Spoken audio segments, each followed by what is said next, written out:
এই বিচার বিভাগকে আঘাত করার মাধ্যমে তিনি যে রাষ্ট্রীয় এবং দেশদ্রোহী এবং রাষ্ট্রদ্রোহ অপরাধ করেছেন, এই অপরাধের সর্বোচ্চ শাস্তি ফাঁসি ছাড়া অন্য কিছু দেশের ছাত্র জনতা আশা করে না। এই আন্তর্জাতিক অপরাধ ট্রাইব্যুনালে খুনি হাসিনা দীর্ঘ 17 বছরে জামাত ইসলামী এবং বিএনপির সিনিয়র নেতাদের মিথ্যা বানোয়াট ভিত্তিহীন মামলায় একের পর এক ফাঁসির কাস্টে ঝুলিয়েছিলেন।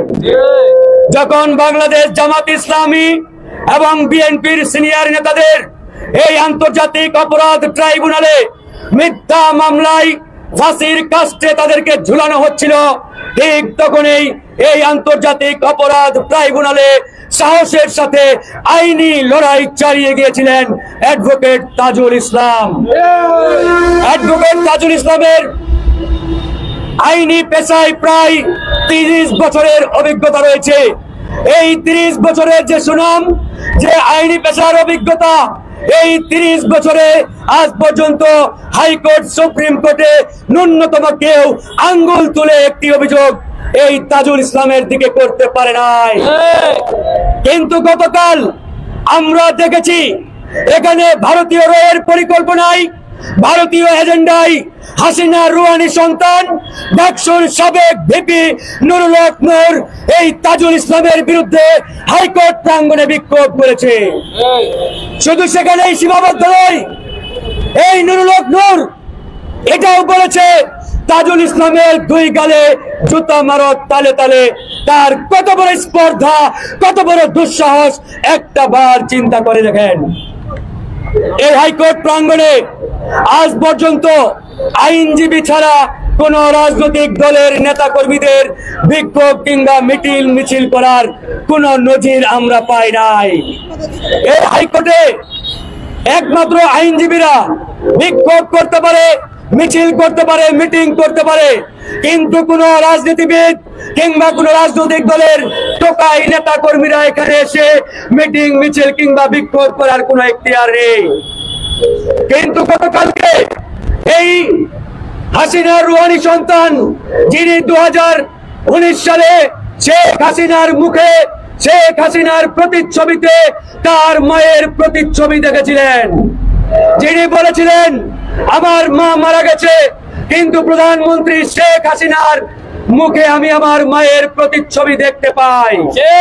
আজকে সেই খুনি হাসিনার রেখে যাওয়া রুহানি সন্তান এই হাইকোর্ট প্রাঙ্গণে টোকাইদের ভাড়া করে এনে আমাদের এই আন্তর্জাতিক ট্রাইব্যুনালকে বিতর্কিত করার পায়তারা শুরু করেছে।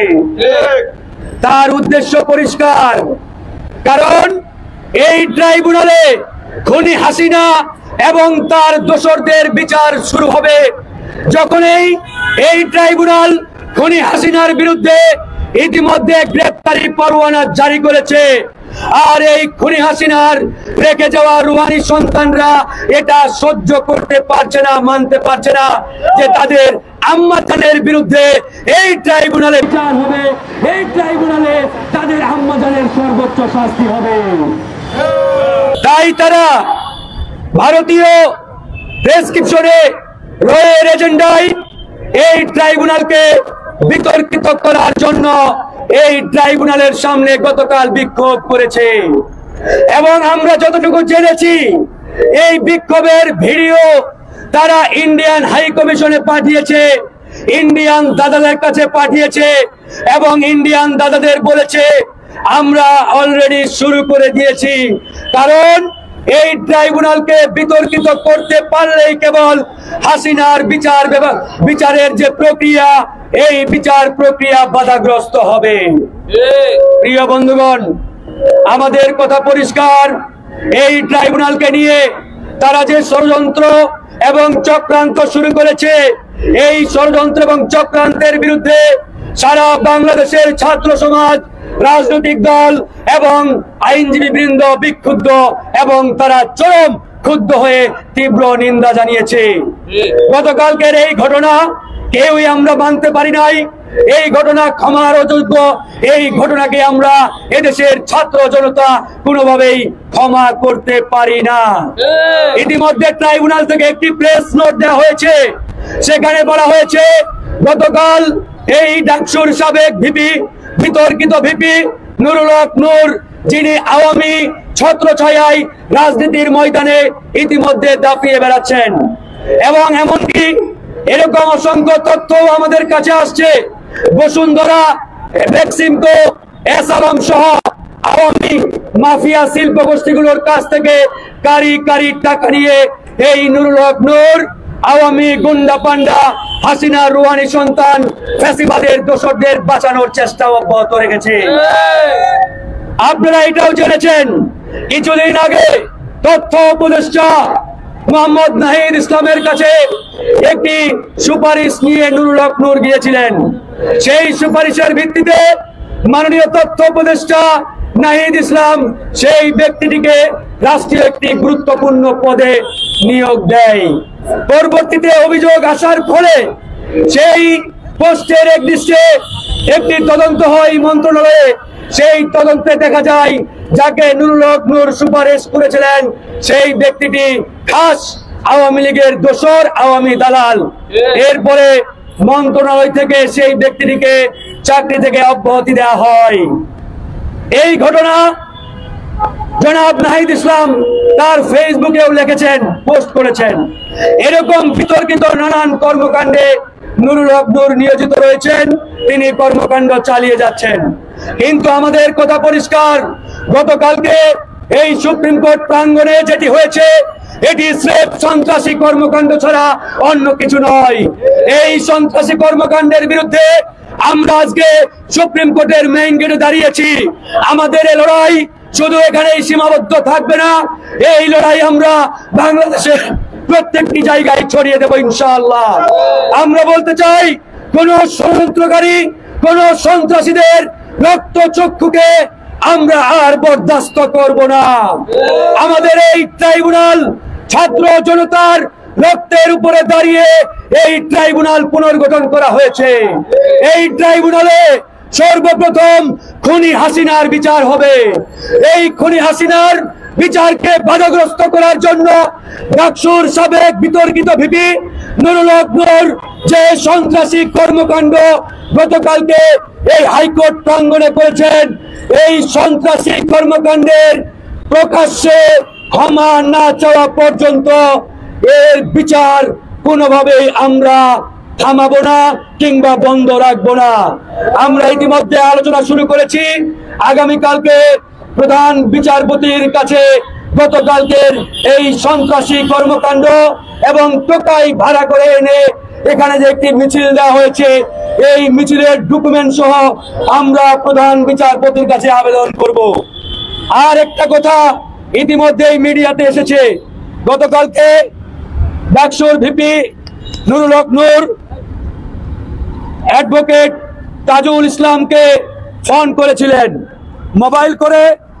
মোবাইল ফোনের মাধ্যমে তিনি অ্যাডভোকেট তাজুল ইসলামের কাছে ক্ষমা চেয়েছেন, কিন্তু অ্যাডভোকেট তাজুল ইসলাম তাকে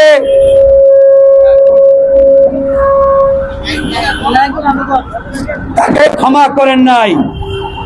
কারণ এটি অ্যাডভোকেট তাজুল ইসলামের মধ্যেই সীমাবদ্ধ কোনো বিষয় নয়।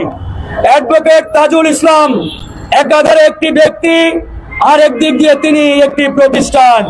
তিনি যেদিনই এই ট্রাইব্যুনালের চিফ প্রসিকিউটর হিসেবে নিয়োগ পেয়েছেন সেদিন থেকেই তিনি তার ব্যক্তি সত্তার বাইরে একটি প্রতিষ্ঠানে পরিণত হয়েছেন। গতকাল নুরুল হক নূর শুধু তাজুল ইসলামকে কটাক্ষ করেন নাই, অ্যাটাক করেন নাই, তিনি আমাদের এই বিচার ব্যবস্থাকে কটাক্ষ করেছেন, তিনি আমাদের এই বিচারালয়কে আঘাত করেছেন, তিনি আমাদের সমগ্র বিচার বিভাগকে কটাক্ষের মাধ্যমে রাষ্ট্রদ্রোহ অপরাধ করেছেন। তার এই রাষ্ট্রদ্রোহ অপরাধের বিরুদ্ধে আমরা সোচ্চার হয়েছি। একই সাথে আইনি যত প্রক্রিয়া রয়েছে আমরা প্রত্যেকটা আইনি প্রক্রিয়ায় অগ্রসর হব। আপনারা ইতিমধ্যেই অবগত, এই বিচার বিভাগকে আঘাত করার মাধ্যমে তিনি যে রাষ্ট্রীয় এবং দেশদ্রোহী এবং রাষ্ট্রদ্রোহ অপরাধ করেছেন, এই অপরাধের সর্বোচ্চ শাস্তি ফাঁসি ছাড়া অন্য কিছু দেশের ছাত্র জনতা আশা করে না। কারণ এই বিচার বিভাগ আমাদের ছাত্র জনতার সর্বশেষ আশার আশ্রয়স্থল। এই আশ্রয়স্থলকে আঘাত করার মাধ্যমে খুনি হাসিনার দোসরদের বাঁচানোর যে ষড়যন্ত্র নুরুল হক নূর শুরু করেছেন, এটার সর্বশেষ দেখে আমরা তবে এই পথ থেকে সরব, অন্যথায় আমাদের এই লড়াই চলছে, আমাদের এই লড়াই চলবে। বন্ধুগণ, আজকে আমরা হাইকোর্টের এখানে আসছি। আমরা অনতি বিলম্বে আরো বৃহত্তর কর্মসূচির দিকে যাব। একই সাথে আমাদের যে আইনি লড়াই, সেই আইনি লড়াইও আমরা চালিয়ে যাব।